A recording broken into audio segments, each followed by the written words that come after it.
Hi, എല്ലാവർക്കും സലു കിച്ചനിലേക്ക് സ്വാഗതം. ഞാൻ സമീറ. എല്ലാവരും രാവിലെ ആകുമ്പോൾ പല പല തിരക്കുകളിൽ പെട്ടിരിക്കുകയായിരിക്കും. എന്നാൽ കുട്ടികൾക്കാണെങ്കിലോ വെറൈറ്റി ബ്രേക്ക്ഫാസ്റ്റ് എന്തെങ്കിലും വേണം താനും. അപ്പം ഇന്ന് ഞാൻ തയ്യാറാക്കാൻ പോകുന്നത് 3 തട്ടിക്കൂട്ട് വെറൈറ്റി ദോശയാണ്. ഈ ദോശയ്ക്കൊരു പ്രത്യേകത ഉണ്ട് കേട്ടോ. ഇതിനാവുമ്പോൾ കറിയുടെ ആവശ്യമൊന്നുമില്ല. വെറുതെ ദോശ ഉണ്ടാക്കി കൊടുത്താലും കുട്ടികൾ ഹാപ്പി ആയിരിക്കും. ഈ ദോശ ഉണ്ടാക്കി കൊടുത്തിട്ട് വേണം ഇന്ന് ഞങ്ങൾക്ക് സുൽത്താനെ ഹോസ്റ്റലിൽ വിടാനായിട്ട് കൊല്ലത്തേക്ക് പോകാനുള്ളത്. അപ്പോൾ അതും കൂടി ചേർത്തിട്ട് ചെറിയൊരു വ്ളോഗാണ് ഇന്നത്തെ നമ്മുടെ ഈ വീഡിയോ. അപ്പോൾ നമുക്ക് ഈ ദോശ എങ്ങനെയാണ് തയ്യാറാക്കുന്നതെന്ന് നോക്കാം. ടൊമാറ്റോ ദോശയാണ് ഞാനിപ്പോൾ ഉണ്ടാക്കാൻ പോകുന്നത്. അതിന് വേണ്ടിയിട്ട് ഞാനിവിടെ ഒരു ടൊമാറ്റോയും 3 കാശ്മീരി ചില്ലി എടുത്തിട്ടുണ്ട്. കാശ്മീരി ചില്ലി എന്ന് പറയുമ്പോൾ എരിവ് കുറവായിരിക്കും, എന്നാൽ നല്ല കളറായിരിക്കും. പിന്നെ ഒരു ചെറിയ പീസ് ഇഞ്ചിയും എടുക്കും. ഇത് 3ഉം കൂട്ടിയിട്ട് മിക്സിയുടെ ജാറിലിട്ട് ഒന്ന് അരച്ചെടുക്കും. ഈ അരച്ച തക്കാളിക്കൂട്ട് ഞാൻ ഒരു ബൗളിലേക്ക് ഇട്ട് കൊടുക്കും.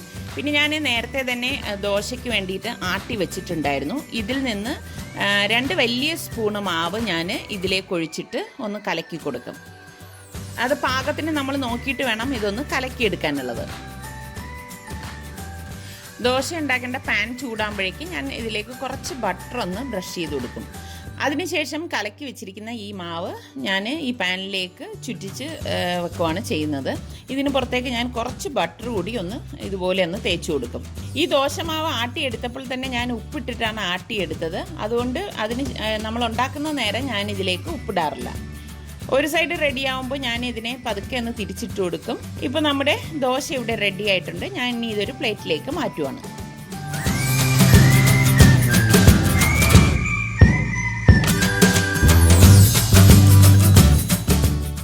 ഇനി ഞാൻ ഉണ്ടാക്കാൻ പോകുന്നത് എഗ്ഗ് ദോശയാണ്.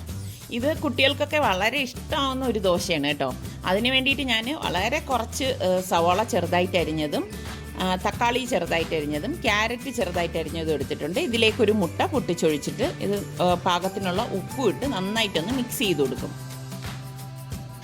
ദോശപ്പാൻ ചൂടാകുമ്പോഴേക്കും ഞാൻ ഇതുപോലെ ബട്ടർ ഒന്ന് തേച്ച് കൊടുക്കും. അതിനുശേഷം നമ്മൾ ആട്ടി വെച്ചിരിക്കുന്ന മാവ് സാധാരണ ദോശ ഉണ്ടാക്കുന്നത് പോലെ തന്നെ മാവ് ഒഴിച്ചിട്ട് ഒന്ന് ചുറ്റിച്ചു കൊടുക്കും. ഇനി ഇതിന് മുകളിലേക്ക് നമ്മൾ ഈ തയ്യാറാക്കി വെച്ചിരിക്കുന്ന മുട്ടയുടെ കൂട്ടൊഴിച്ചിട്ട് ഒന്ന് ഇതുപോലെ ഒന്ന് പരത്തി കൊടുക്കും. ഒരു സൈഡ് റെഡി ആകുമ്പോൾ ഞാനിതൊന്ന് പതുക്കെ ഒന്ന് മറിച്ചിട്ട് കൊടുക്കും.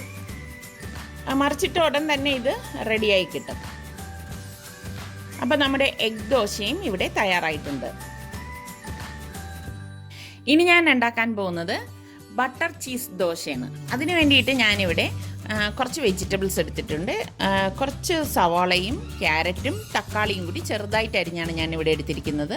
പിന്നെ ഇതിൻ്റെ ഒപ്പം തന്നെ ഞാൻ 1 ടേബിൾ സ്പൂൺ ചീസ് എടുത്തിട്ടുണ്ട്. അപ്പോൾ ഇത് എങ്ങനെയാണ് തയ്യാറാക്കുന്നത് നമുക്ക് നോക്കാം. ദോശപ്പാൻ അടുപ്പത്ത് വെച്ചിട്ട് അത് ചൂടാകുമ്പോഴേക്കും ഞാൻ കുറച്ച് ബട്ടർ ഇതുപോലെ ഒന്ന് തേച്ച് കൊടുക്കും. ഇതിലേക്ക് ഞാൻ ഈ കലക്കി വെച്ചിരിക്കുന്ന ദോശമാവൊന്ന് ചുറ്റിച്ചു കൊടുക്കും. ഇതിന് പുറത്തേക്ക് നമ്മൾ ഈ എടുത്തു വെച്ചിരിക്കുന്ന ചീസ് ഒന്ന് സ്പ്രെഡ് ചെയ്ത് കൊടുക്കും. അതിന് മുകളിലായിട്ട് ഈ എടുത്തു വെച്ചിരിക്കുന്ന വെജിറ്റബിൾസ് ഇതുപോലെ ഒന്ന് വിതറി കൊടുക്കും.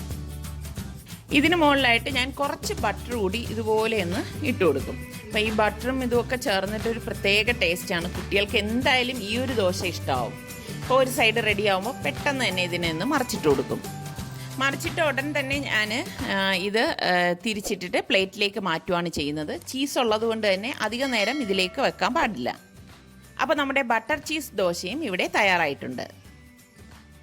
നമ്മുടെ 3 ദോശയും ഇവിടെ തയ്യാറായിട്ടുണ്ട്. അപ്പോൾ കുട്ടികൾക്ക് ഇഷ്ടമുള്ള രീതിയിൽ നിങ്ങൾക്ക് ഇതുപോലെ ദോശയൊക്കെ ഉണ്ടാക്കി കൊടുക്കാവുന്നതാണ്. ഇപ്പം നമ്മൾ കൊല്ലത്തോട്ട് പൊയ്ക്കൊണ്ടിരിക്കുകയാണ്. സുൽത്താൻ വന്നിട്ട് നാളെ ക്ലാസ് തുറക്കാണ്. അപ്പോൾ സുൽത്താന് അവൻ ഹോസ്റ്റലിലല്ലേ നിൽക്കുന്നത്. അപ്പോൾ അതിൻ്റെ അലോട്ട്മെൻറ്റ് ഇന്നിപ്പോൾ നടക്കുകയാണ്. അതുകൊണ്ടാണ് ഇന്നിപ്പോൾ നേരത്തെ കൊണ്ടുപോയി അവനെ വിടുന്നത്. ഇന്ന് ഞങ്ങൾക്ക് പോസ്റ്റിംഗ് ഉള്ള ദിവസമാണ്. പക്ഷേ വീഡിയോ ആണെങ്കിൽ അപ്ലോഡ് ആയിക്കൊണ്ടിരിക്കുന്നതേ ഉള്ളൂ. അപ്പം നമ്മൾ ഇറങ്ങിയ സമയത്ത് അത് പകുതിയോളം ആയിട്ടേ ഉള്ളൂ. പിന്നെയും ഉണ്ട് അപ്ലോഡ് ചെയ്യാനായിട്ട്.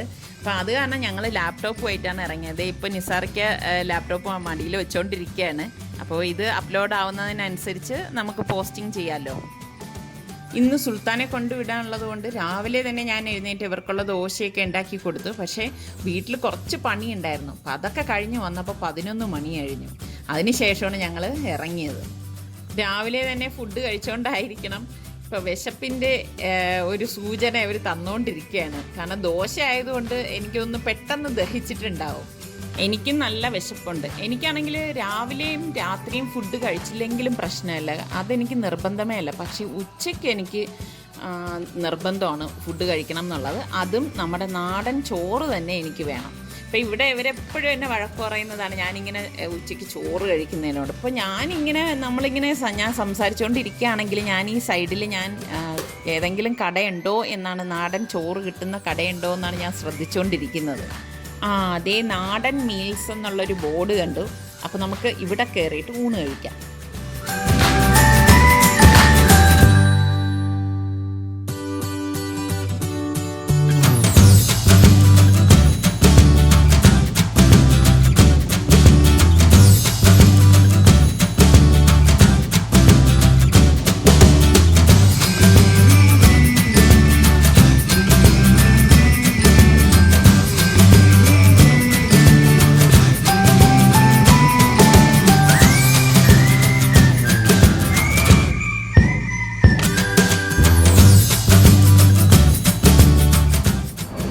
അങ്ങനെ നമ്മൾ 12:45 തന്നെ ഞങ്ങളുടെ വീഡിയോ പോസ്റ്റ് ചെയ്തു. അപ്പോൾ പോസ്റ്റ് ചെയ്ത് കഴിഞ്ഞപ്പോഴേക്കും ഇവിടെ ഇവർക്കൊക്കെ വിശപ്പ് തുടങ്ങി. അപ്പോൾ സുൽത്താൻ പറഞ്ഞു സുൽത്താന് നല്ല എന്തെങ്കിലും വാങ്ങി കൊടുക്കണം എന്നൊക്കെ പറഞ്ഞു. അപ്പോൾ നമ്മൾ വരുന്ന വഴിയിൽ തന്നെ റെസ്റ്റോറൻ്റ് ഉണ്ട്. എതിരായത് രാജകുമാരി. കല്ലമ്പലായതേ ഉള്ളൂ. ഇനി കിടക്കാണ്. ഇനി അവനെ വിട്ടിട്ട് വന്ന് വേണം അടുത്ത് എഡിറ്റ് ചെയ്യാനുള്ളത്. നാളെ അടുത്ത വീഡിയോക്ക് വേണ്ടിയിട്ട് തുടങ്ങിയിട്ടില്ല. അതിങ്ങനെ എല്ലാം ക്രോഡീകരിച്ചൊക്കെ കൊണ്ടുവരണ്ട്. ഇനിയിപ്പോൾ ആഹാരം വന്ന ശേഷം ഇതൊക്കെയാണ് ഓർഡർ ചെയ്ത് നമുക്ക് കാണിച്ചു തരാം.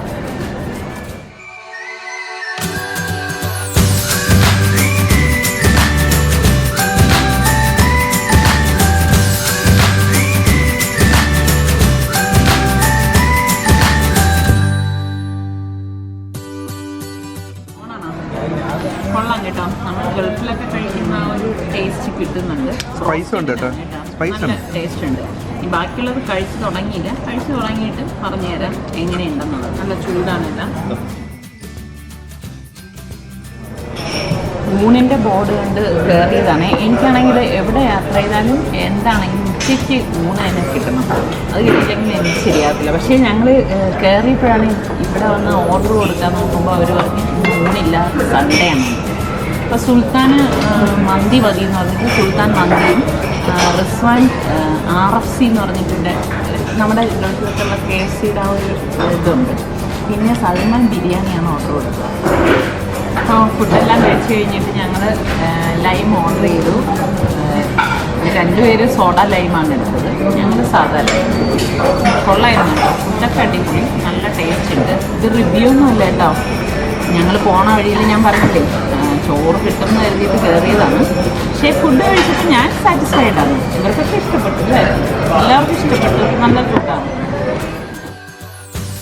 ബില്ല് ഇതേ കൊണ്ടുവന്നു. നമ്മൾ 3 പേർക്കുള്ളത് ഓർഡർ ചെയ്തെങ്കിലും നമുക്ക് 5 പേർക്ക് ഇത് ധാരാളമായിരുന്നു. ഞങ്ങൾ ഭക്ഷണം കഴിച്ച് കഴിഞ്ഞ് പുറത്തേക്ക് പോകാനായിട്ട് ഇറങ്ങിയപ്പോഴേക്കും മാനേജർ വന്നിട്ട് പറഞ്ഞു നിൽക്കണം. എനിക്ക് തോന്നുന്നു അവർക്ക് നമ്മളെ മനസ്സിലായെന്ന്. ഇതിൻ്റെ ഓണർ ഞങ്ങളെ കാണാൻ വരുന്നുണ്ടെന്ന് പറഞ്ഞു. അങ്ങനെ ഞങ്ങളെ ഇവിടെ കൊണ്ടുവന്ന് ഇരുത്തിയിരിക്കുകയാണ്. ഇപ്പോൾ ഓണർ വരും എന്നാണ് പറഞ്ഞിരിക്കുന്നത്.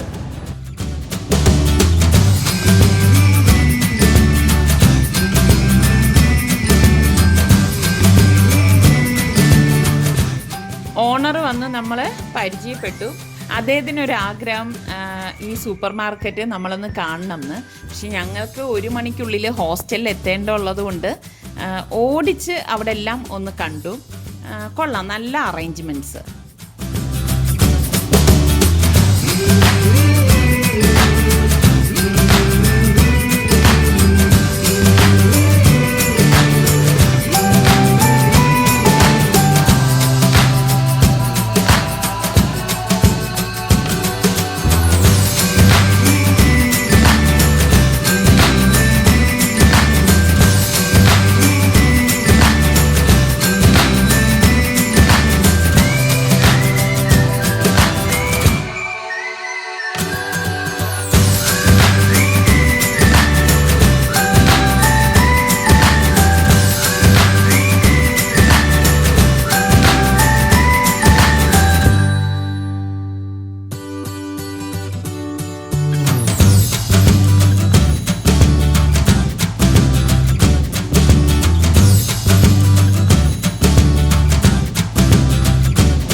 വീണ്ടും നമ്മളുടെ യാത്ര തുടർന്നു.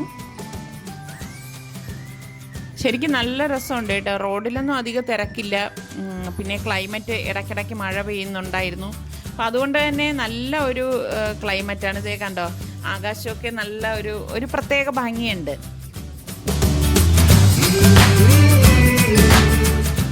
ഞങ്ങൾ സിറ്റി തൊടാതെ ബൈപ്പാസ് വഴിയാണ് നമ്മൾ പോയത്. അപ്പോൾ അതുകൊണ്ട് തന്നെ റോഡിലൊന്നും ഒട്ടും തിരക്കില്ല. കാണാനാണെങ്കിൽ നല്ല കാഴ്ചയാണ്. രണ്ട് വശത്ത് എന്തേ നോക്കിയേ.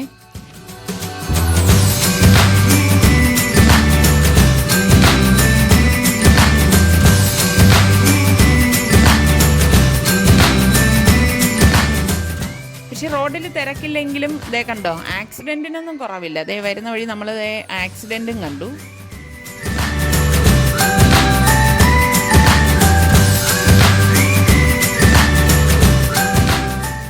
ഇതാണ് ചവറ പാലം. ഞാൻ ഇതുപോലത്തെ പാലം വളരെ റെയറായിട്ടേ കണ്ടിട്ടുള്ളൂ. മുൻപ് മൂന്നാറിൽ പോയപ്പോഴേക്ക് ഞാനൊരു പാലം കണ്ടില്ല. അത് വലിയ പാലം. ഇതൊരു ചോട്ടാപ്പാലം. ഇത് ചവറ ടൈറ്റാനിയം. ഇവിടെ നിന്ന് ഇനി അധിക ദൂരമൊന്നുമില്ല നമുക്ക് സുൽത്താൻ്റെ ഹോസ്റ്റലിൽ എത്താൻ വേണ്ടിയിട്ട്. നമ്മൾ വവ്വാക്കാവ് എന്ന് പറയുന്ന സ്ഥലത്തു നിന്ന് തിരിഞ്ഞാണ് വരുന്നത്. അപ്പോൾ ശരിക്കും പറഞ്ഞാൽ കായൽ ക്രോസ് ചെയ്ത് കടലിൻ്റെ സൈഡിൽ കൂടിയാണ് നമ്മൾ ഇവരുടെ ഹോസ്റ്റലിലേക്ക് പോകുന്നത്. ശരിക്കും നല്ല ഒരു കാഴ്ചയാണ് കേട്ടോ. കുറേ തെങ്ങുകൾ ഇങ്ങനെ ഇരുവശങ്ങളിലുണ്ട്. ഒരു പ്രത്യേക ഭംഗി തന്നെയാണ്. കടൽ കാണുമ്പോൾ വല്ലാത്തൊരു സന്തോഷം തോന്നും. ശരിക്കും നമ്മൾ വണ്ടിയിലിരിക്കുമ്പോൾ തന്നെ ഈ കടലിങ്ങനെ ആ കല്ലടുക്കിയിരിക്കുന്ന അത്രത്തോളം ഹൈറ്റിൽ ഇരിക്കുന്നത് നമുക്ക് കാണാൻ പറ്റും. കേട്ടോ, ആ തിരമാല വരുന്നത് കടൽ ശരിക്കും ശോഭിച്ചിരിക്കുന്ന ഒരവസ്ഥയാണ്. ഒന്നാമത് ഇങ്ങനത്തെ ക്ലൈമറ്റും കൂടിയല്ലേ, മഴയും ഒക്കെ ഉള്ളതുകൊണ്ടാകാം ഈ ഒരു ഇത് നമ്മൾ ഇപ്പോൾ കാണുന്നത്. എത്ര തിരക്കാണെന്ന് പറഞ്ഞാലും കടൽ കാണുമ്പം എനിക്കൊന്ന് ഇറങ്ങണം എന്ന് തോന്നും. ഞാൻ സൽമാൻ്റെ അടുത്ത് പറഞ്ഞു, ഒന്ന് കാറൊന്നിട്ട് ഞാനൊന്ന് ഈ കടലൊന്ന് കണ്ടോട്ടെ. ഇവർ കിടന്ന് എന്നെ വഴക്ക് പറയും കേട്ടോ. എനിക്കാണെങ്കിൽ ഇങ്ങനെ ഈ പ്രകൃതി രമണീയമായ സ്ഥലങ്ങളും ഇതൊക്കെ കാണുമ്പോൾ ഒന്ന് കണ്ട് ആസ്വദിച്ച് നിൽക്കണം എന്ന് കുറച്ച് ആഗ്രഹമുള്ള കൂട്ടത്തിലാണ്. ഇത് നോക്കി എന്ത് രസമുണ്ടല്ലേ. പക്ഷെ സൂക്ഷിച്ച് നിന്നില്ലെങ്കിലുണ്ടല്ലോ നമ്മുടെ കാലൊന്ന് ചറുക്കിയാൽ കടലിലേക്ക് പോകും. അവിടെ നിന്ന് സുൽത്താൻ ബഹളം കൂട്ടിയതുകൊണ്ട് മാത്രമാണ് ഞാനിപ്പം ഇറങ്ങിപ്പോകുന്നത്. ശരിക്കും ഇവിടെ വന്ന് നിൽക്കുമ്പോഴേക്ക് എന്ത് പറയുന്നത്, നമുക്കത് തിരിച്ചു പോകാനേ തോന്നത്തില്ല.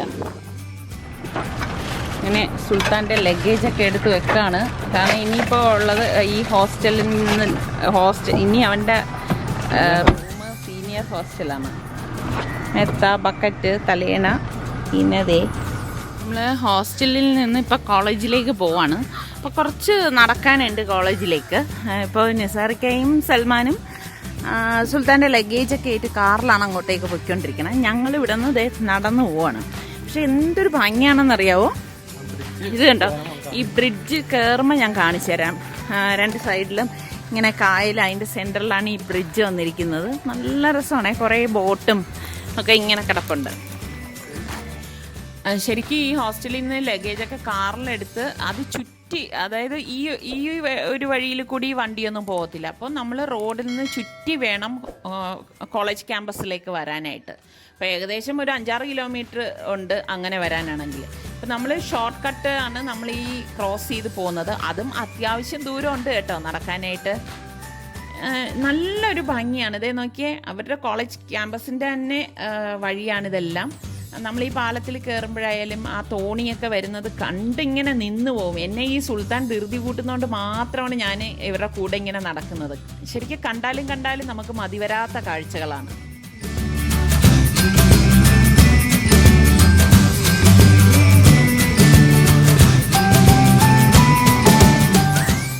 നല്ല രസമുണ്ടല്ലേ ഈ മരം നോക്കിയേ, താടിമാരി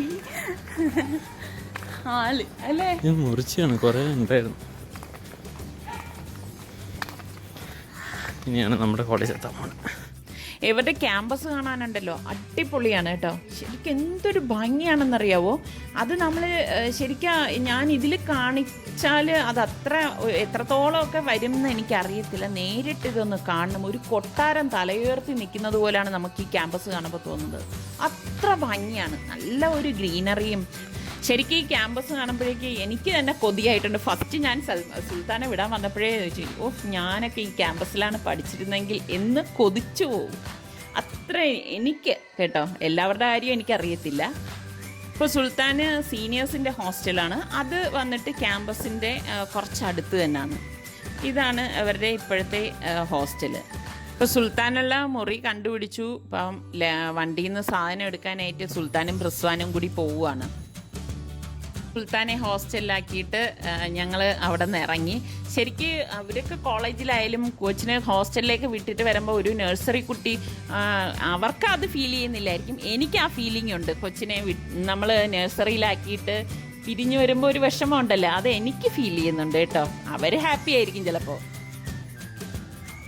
ഇന്നലെ നല്ല കാറ്റുണ്ടായിരുന്നു എന്ന് തോന്നുന്നു. കണ്ടോ നിങ്ങൾ നോക്കിയ റോഡിലേക്ക് ആ കടലിൽ നിന്ന് തിരമാല അടിച്ച് കയറിയിട്ട് വന്നിരിക്കുന്ന ആ ഒരു ഇതാണ്.